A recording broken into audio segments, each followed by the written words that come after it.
As the Tournament of the Gods continues to rage on, will Miles discover that Ares, god of war, is actually the least of his concern? Well, let's hop into the pages of Miles Morales Spider-Man issue number 34 and find what happens next together, shall we? So then, picking up directly from where the last issue left off, Miles' psychiatrist, Dr. Keisha Kwan, had revealed herself to actually be the gamma-powered super being known as Powerlift, and oh boy, did she really end up capturing the hearts and minds of the comic reading community that week she debuted, didn't she? Now that the tide has officially turned in her battle against Phil, the god of agriculture, we actually end up learning a lot about her in short order. First and foremost, it seems that her powers and transformation are actually tied to the fact that her mother was pregnant with her during her own research with gamma radiation. Dr. Kwan doesn't like tapping into her gamma powers because it comes with a very considerable bloodlust and loss of control. Also, what's her fighting style of choice, you might be wondering? Oh, just American-style wrestling complete with missile drop kicks and snapdragon suplexes so clean and beautiful even Kenny Omega would shed a tear.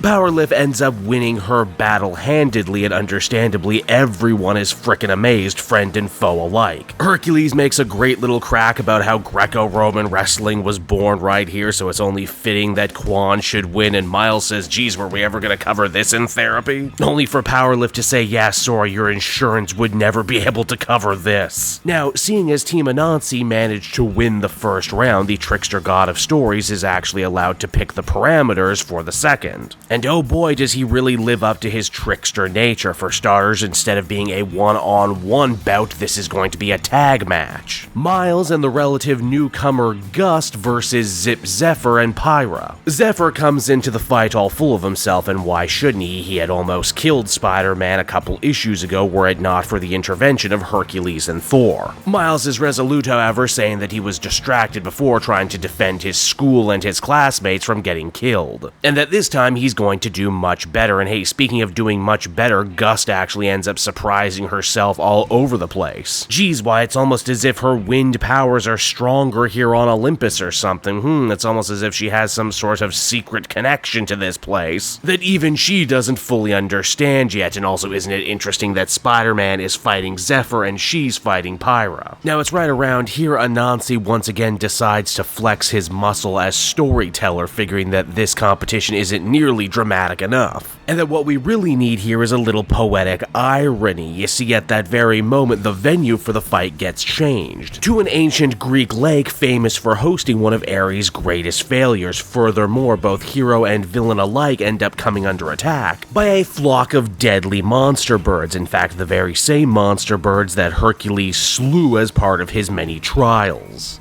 As Herc puts it, that was a very good day when Zeus, my father, tried to kill me, only for Powerlift to go, Jesus Christ, you Olympians really are one giant dysfunctional family, aren't you? This is also where we actually end up learning a little bit about Pyra, too. She's not only the goddess of the drowned, she's also a daughter of Prometheus. These birds are actually the same birds that ate Prometheus's organs as punishment for him daring to give fire to mankind. That punishment also extended to poor Pyra, too. Zeus completely destroyed her entire city, flooding it, and making Pyra goddess of the drowned when everything was said and done. God damn. Zeus really was one of mythology's greatest haters, am I right? Now, in the end, Anansi's attempt at an enemies to allies storyline actually ends up going over gangbusters as Zip, Zephyr, and Spider-Man put their differences aside long enough to defeat the birds. This also means that this second round competition ends in a draw, meaning that Anansi is still very much far ahead of Ares. Things really have been going the Spider God's way since the very beginning, so much to the point Miles starts to wonder, hey, has he been playing me from the very beginning here? Is the only reason that he chose to fix my vampirism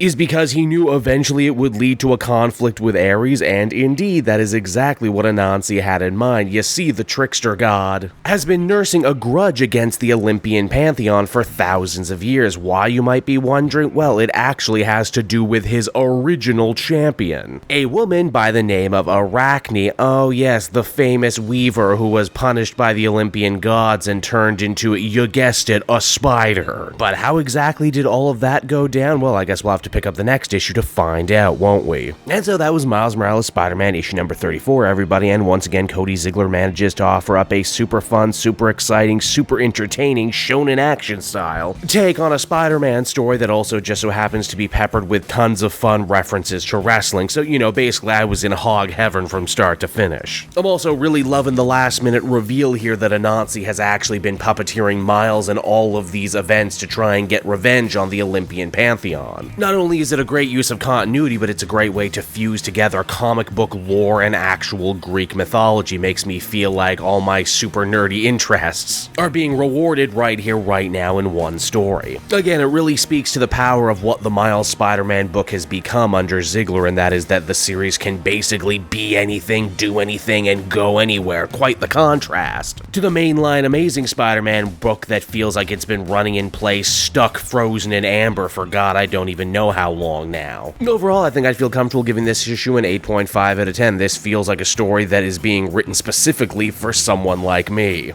Hey there everyone, it's your pal Cape Joel again, and if you're seeing my face right now, that means you watched to the end of the video, and I'll always be grateful for that. Retention helps in this crazy YouTube game, and so does becoming a patron. If you head on down to the description, you can find a link to my Patreon page. Recently just redid all the tiers, a lot of cool stuff offering up there, exclusive commentaries, exclusive polls, behind the scenes concept art for Capes and Quest, that's the brand new D&D show I've started soon. Never been a better time to become a patron. You can become a patron for as little as $1 a month and help the channel grow and, you know, help me continue to deliver content like what you just saw. So I want to thank you all, and I will see you again next time. Bye-bye.